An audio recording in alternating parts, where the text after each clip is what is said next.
Salve, salve, Nação Celeste! Tudo bem? Aqui é Matheus Brum do Tática Didática, junto com o Bruno Bregato. Vamos falar a respeito dos treinadores que passaram pelo Cruzeiro neste ano e as diferenças, similaridades, enfim, tudo que norteia o aspecto de jogo, né, da ideia de jogo de cada um desses treinadores, para tentar explicar um pouquinho desse Cruzeiro que ainda tem chances do acesso, mas venhamos e convenhamos, ainda é muito difícil, precisa emplacar uma sequência muito grande de vitórias, não apenas não perder, o Cruzeiro tem empatado muito recentemente, mas precisa emplacar uma grande sequência de vitórias para se colocar numa condição de almejar o acesso, mas aquela coisa, nada é impossível tendo um turno praticamente pela frente. Bruno Bregato, você está comigo nessa para a gente analisar aqui para o Diário Celeste as características dos treinadores. Vamos começar do atual, do Lucha, e aí a gente volta. Lucha, Mozart e Felipe Conceição. O que você tem visto de diferente aí no Lucha, nesse início dele de Cruzeiro? Acho, pelo menos, para a gente começar, que o time ele mostra mais organizado, né? Você vê os setores do time mais bem definidos, mas o velho problema de armação de jogadas ainda continua, né? Pois é, Matheusão, um salve para você, para a galera do Diário. A gente tem, né, uma temporada, mais uma, né, temporada turbulenta no Cruzeiro. A gente vai passar agora pelo Lucha, e o Lucha, realmente, assim, se a gente pegar o recorte da temporada passada, né, que aconteceu o que aconteceu, o Cruzeiro não conseguiu subir e se estabilizou um pouquinho mais ali com o Filipão, né, a gente tem mais ou menos o mesmo cenário, né, nessa temporada. O Cruzeiro apostando, né, em duas apostas, fazendo duas apostas jovens ali, né, tanto Felipe Conceição quanto o Mozart, né, e aí, com a falta de resultado nessas duas apostas, ele apela para mais um medalhão e muito identificado com o clube. O Lucha chega bem, conseguiu dar uma solidez maior ao Cruzeiro. Eu acho que solidez é uma palavra talvez interessante para definir esse começo de trabalho do Lucha, porque o Cruzeiro era uma equipe muito inconsistente, né? Tanto no ataque quanto no sistema defensivo, e principalmente no sistema defensivo, o Lucha conseguiu ajustar ali algumas coisas, deixar o time um pouco mais compacto, né? Mais bem posicionado em campo. Parece que mais consciente do que fazer, né? O jogador parece ter mais segurança em campo sobre o que fazer. Apesar disso, né, é uma equipe que segue com problemas que já tinha no ano passado, né, um problema de peças. O Cruzeiro não tem muito para onde recorrer e por isso acaba criando, né, um esboço muito limitado para o técnico que passa. E aí é mérito do Lucha, que sabe trabalhar, né, com a administração de elenco, inclusive mais reduzido, não, um cara mais experiente, né, segura essa bomba com uma tranquilidade um pouco maior. É um cara que está usando bem as peças. O Bruno José é um cara que cresceu de rendimento, ao meu ver, com ele.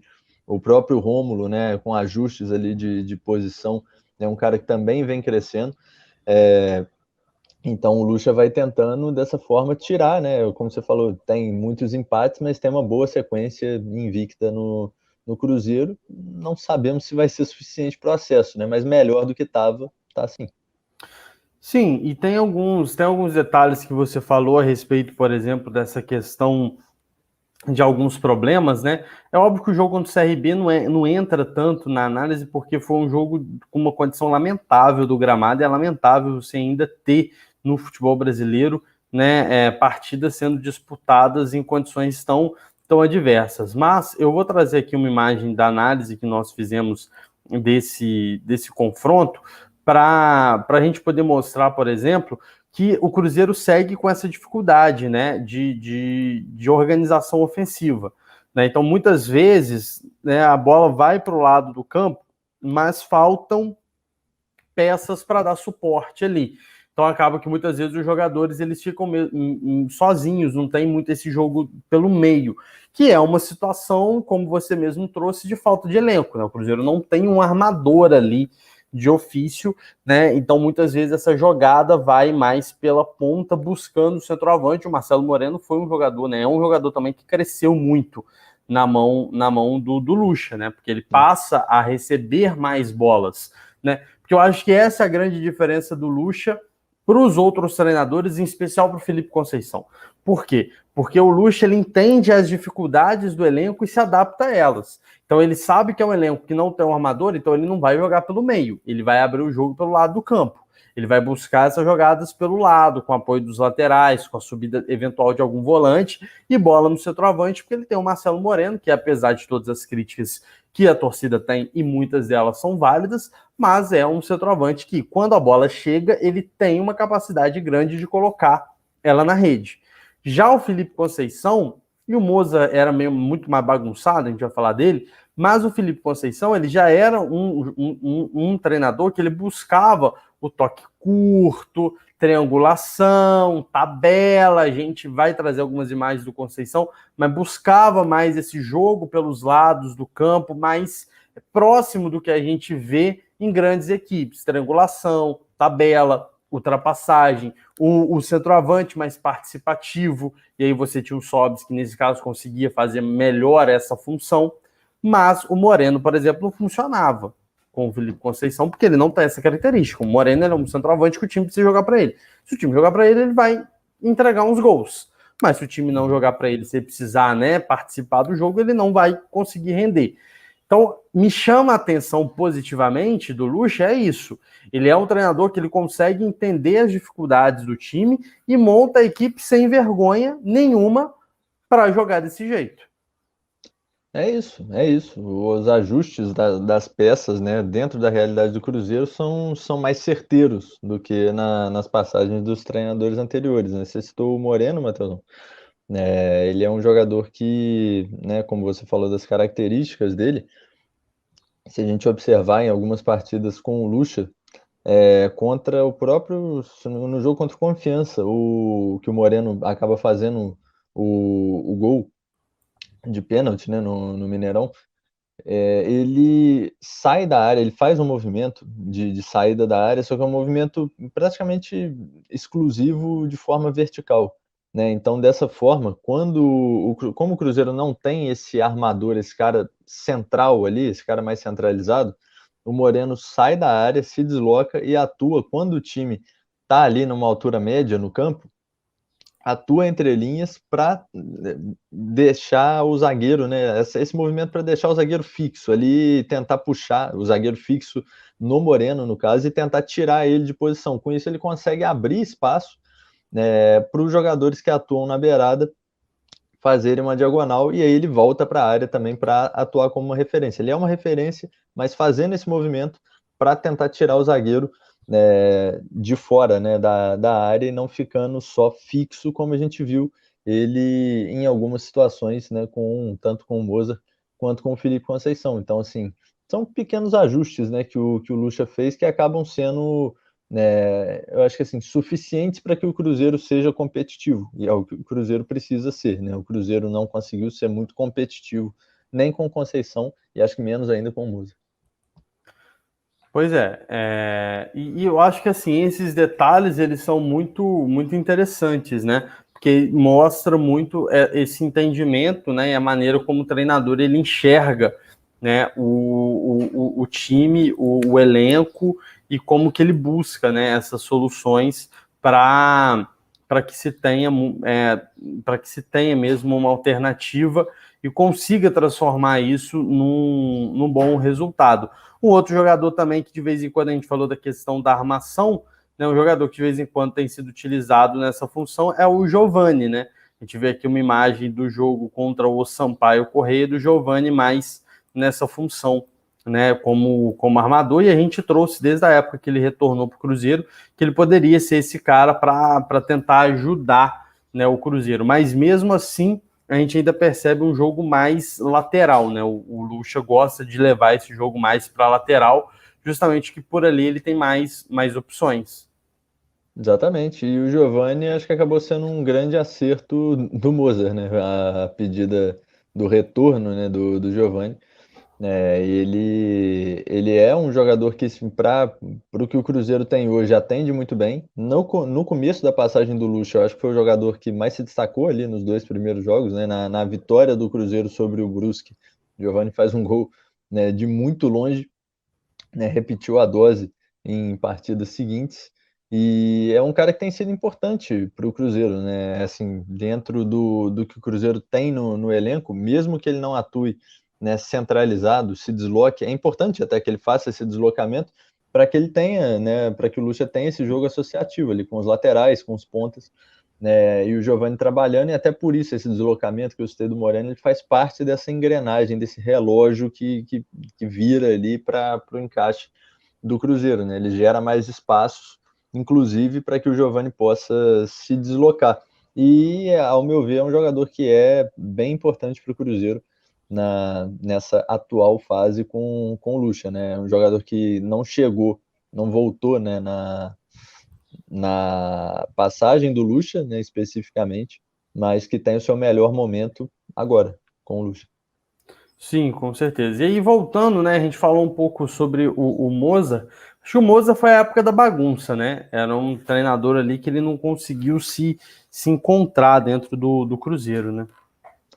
Pois é, o Mozart chegou até com algumas ideias interessantes, assim, né? É importante a gente falar isso para não taxar como um desastre completo, é, mas, assim, tudo acaba sendo muito bombástico, né, no Cruzeiro nessa situação que ele tá, porque o Mozart chega, consegue uma sequência ali se eu não me engano, 2 vitórias, tem uma vitória que ele consegue no Mineirão, que as caixas de som do Mineirão começam a tocar uma música do Mozart, e eles falam, rapaz, tá todo mundo emocionado aqui, o que tá acontecendo? Calma. E o Mozart é um cara que tentou, né? Ele foi o cara que mais tentou mudar o esquema de jogo do Cruzeiro, né? O sistema, com um 3-4-3. Né? Ele chegou a fazer isso no jogo contra o Operário, por exemplo. Ele atuou em um 3-4-3, né? Liberando, jogando os laterais para a linha de meio, para completar a linha de meio. E foi muito interessante o funcionamento até a expulsão do zagueiro cruzeirense, né? E aí, com isso, ele tem que voltar para 2 linhas de 4, né? Com o jogador, né, à frente, quase que aquela formação padrão pós-expulsão, né? O 4-4-1.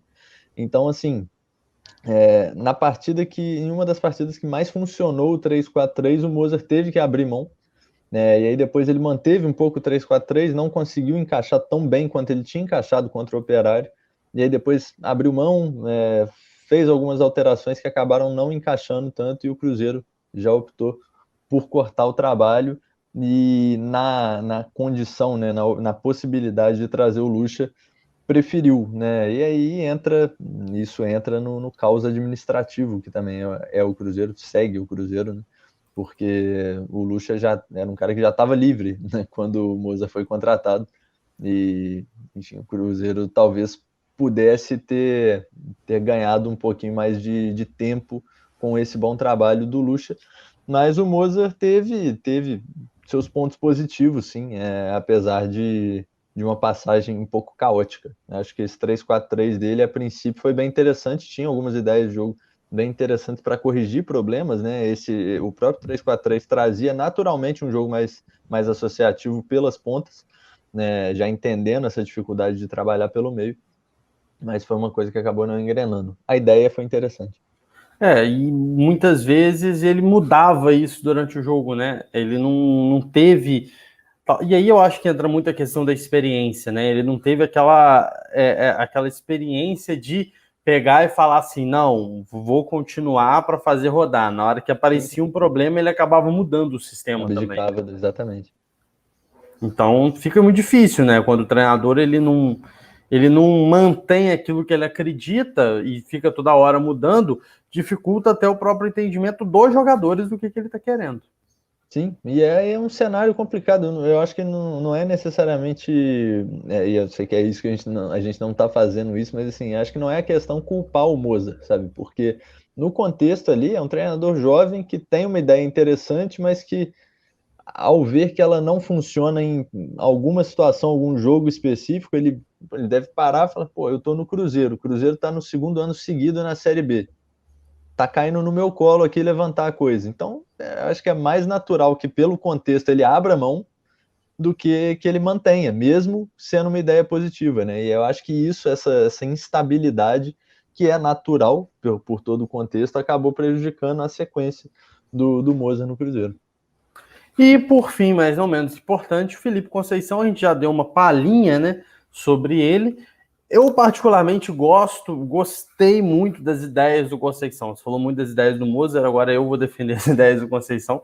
Eu achava as ideias do Conceição para o Cruzeiro muito interessantes, assim, a ideia desse jogo pelas pontas, a busca pela triangulação, né? Enfim, a busca por esse jogo mais próximo, né? Que às vezes que há muito tempo não se via no Cruzeiro, porque no Filipão era um jogo mais espaçado no final da temporada passada, mas isso não acabou não funcionando, né? Não funcionando muito tempo. A gente tem algumas imagens, talvez, do ponto alto da passagem do Conceição, que foi o clássico contra o Atlético, né? E aí a gente consegue perceber isso, olha, as linhas bem definidas de marcação, jogadores bem próximos, dificultando, por exemplo, você vê que o Atlético não consegue fazer a progressão, precisa dos jogadores ficarem mais no campo de defesa, porque as linhas defensivas estão mais compactadas, né?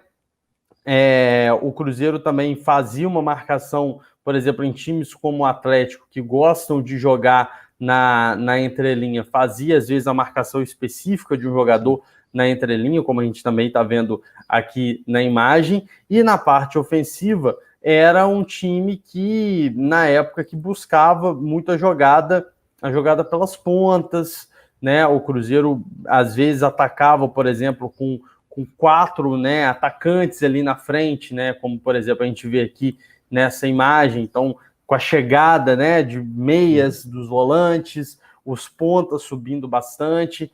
Então assim, a ideia para mim do Felipe Conceição era uma ideia de jogo mais interessante no sentido de fazer o time jogar bola, ser um time propositivo, enfim, do tamanho, né, do Cruzeiro, apesar do Cruzeiro estar numa situação muito ruim. Só que não funcionou, né? O Conceição não conseguiu. É aquela coisa, volta aquilo que a gente falou, que é talvez o grande ponto positivo do Lucha. O Lucha entende que é um elenco limitado e fala assim: bom, tem um elenco limitado, preciso trabalhar com aquilo que eu vou conseguir render. O que eu vou conseguir render? Jogada pelas pontas, porque eu tenho mais peças aqui do que ficar tentando o jogo pelo meio, que tem jogadores mais limitados e não tem reserva. Você tem o Giovani, você tem o Rômulo ali com um pouco mais de qualidade técnica, só que se esses caras saírem do time, ele não tem mais ninguém. Ele não tem jogadores para manter, né, esse patamar de atuação. O Felipe Conceição, sim, não. Ele buscou esse jogo, né, mais jogado mesmo, mais propositivo, mais bonito, vamos dizer assim, de se ver, mas ele não conseguiu manter, né? E aí a queda para Juazeirense, da maneira como foi, né, meio que aquele ponto para selar o destino dele.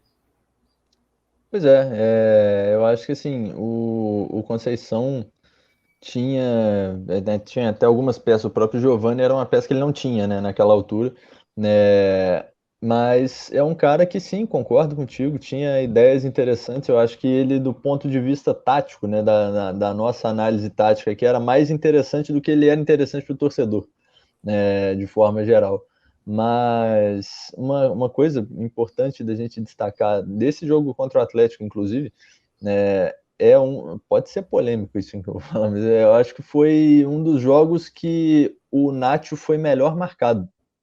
Foi o Cruzeiro do Conceição nesse jogo foi talvez o time que fez a melhor marcação em cima do Nacho, que é um cara extremamente móvel, é um cara de atuação entre linhas, é um cara muito muito decisivo, né? Tanto com passes decisivos quanto com finalização.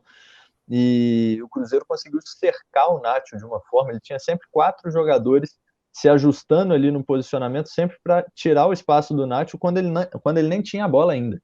Então ele fechava, um jogador sempre fechava a linha de passe no Nacho, outro se aproximava e os outros dois ficavam numa espécie de sobra ali para aproximar também, não deixar o jogo ofensivo do Galo fluir. Cercando o Nacho, o Cruzeiro conseguiu barrerar a maioria das ações ofensivas do Atlético e conseguiu, se não me engano, um gol do Ayrton nesse jogo, numa troca de passe muito rápida, muito objetivo, exatamente, né? Muito objetivo. Conseguiu chegar à frente numa característica que a gente acho que viu de forma rara no Cruzeiro do Mozart e até no Cruzeiro do Luxemburgo. É um time que não trabalhava dessa forma que trabalhava com Conceição. Acho que ali o que acabou pesando mais realmente foi o resultado, né? O resultado, principalmente contra a Juazeirense, acabou dando uma pancada grande ali no Conceição, mas era um trabalho promissor, concordo que era um trabalho promissor, tanto que ele vai para o Remo, né, faz no começo de trabalho no Remo, né, consegue extrair bem do time e ganha do próprio Cruzeiro. Sim, só que aquela coisa, né? O resultado, a Copa do Brasil, que é uma competição muito valiosa por conta do retorno financeiro, né? Sim. Enfim, aí são algumas questões também que dificultam bastante a permanência e a sequência também do trabalho. É isso, finalizamos aqui esse panorama, esse geral aí sobre os três treinadores. Tem muito mais coisa para falar, mas de maneira resumida a respeito dos treinadores que passaram pelo Cruzeiro em 2021. Lembrando que você pode deixar o seu comentário, sua pergunta, sua corneta nos comentários aqui que a gente vai estar comentando. E, claro, lembrar também de se inscrever aqui no Diário Celeste, se você estiver chegando pela primeira vez, e também no Tática e Didática, projeto no qual eu e o Bruno Brigato fazemos parte, que somos parceiros aqui do Diário Celeste, e que também o link para poder se inscrever, conhecer o nosso trabalho, o nosso projeto e também as nossas análises também está aqui na descrição. É isso, nação. Até a próxima!